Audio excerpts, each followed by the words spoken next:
far side with Kent up front. Just wondered if you'd talk about your depth at cornerback.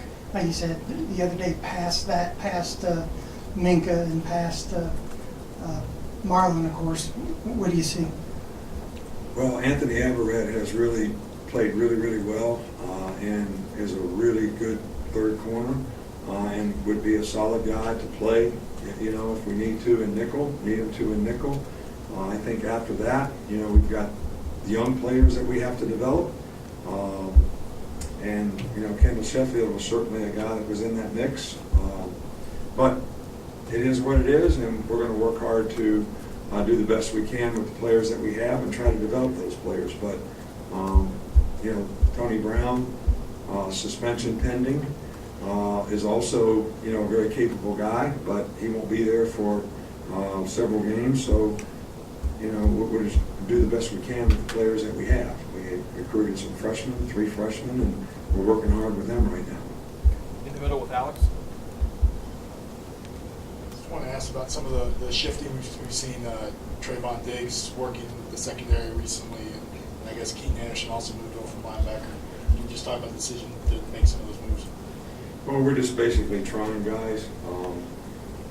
I think, you know, we have a lack of depth in the secondary right now, so we're trying to play Trayvon Diggs in 2 spots. He's playing receiver, and we're trying to get him to learn one position in the secondary. You know, Keaton is really a great competitor, very smart. You know, his size has been a little bit difficult for him at linebacker. So we feel like we want to see if he could play safety and maybe be a money, which is our 6th defensive back, which by him being a safety, he would learn defensive back skills, so that would allow us to see if he can play that position.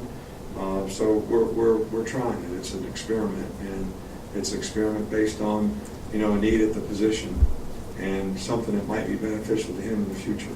He's going to be a really good special teams player for us this year, so we want to try to find a role for him. In the back with Sheldon. 2 more. Sheldon and then Mark. Coach, I know you hand out scholarships every February, but when you hand out one to a player that has walked on, given that type of effort, what is that like for you to see something like that be attained? Well, it makes me feel great. I think it makes the team feel great. I think obviously it's a great reward for the player, but I'm telling you, in this case, you know, Jamie earned this on his own. He's worked really hard. He gives great effort in practice, and you know, when I announced it last night to the team, there was a roar that went up. So it's heartfelt for me, but also it was sort of amazing to see how happy the players were for him. But that's what a team's all about, you know. And you know, I'm really happy for him, and you know, hopefully we'll have some other guys that may surface in that regard as well.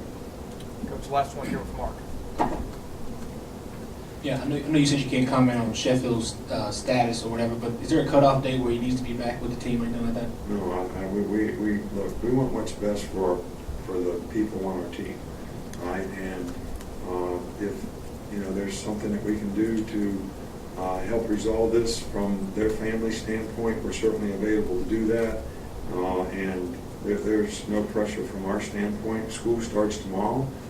It's really important that our players, you know, develop the right habits, have success in school. That's what they're here for, and hopefully he'll make a decision so he doesn't get behind from that standpoint.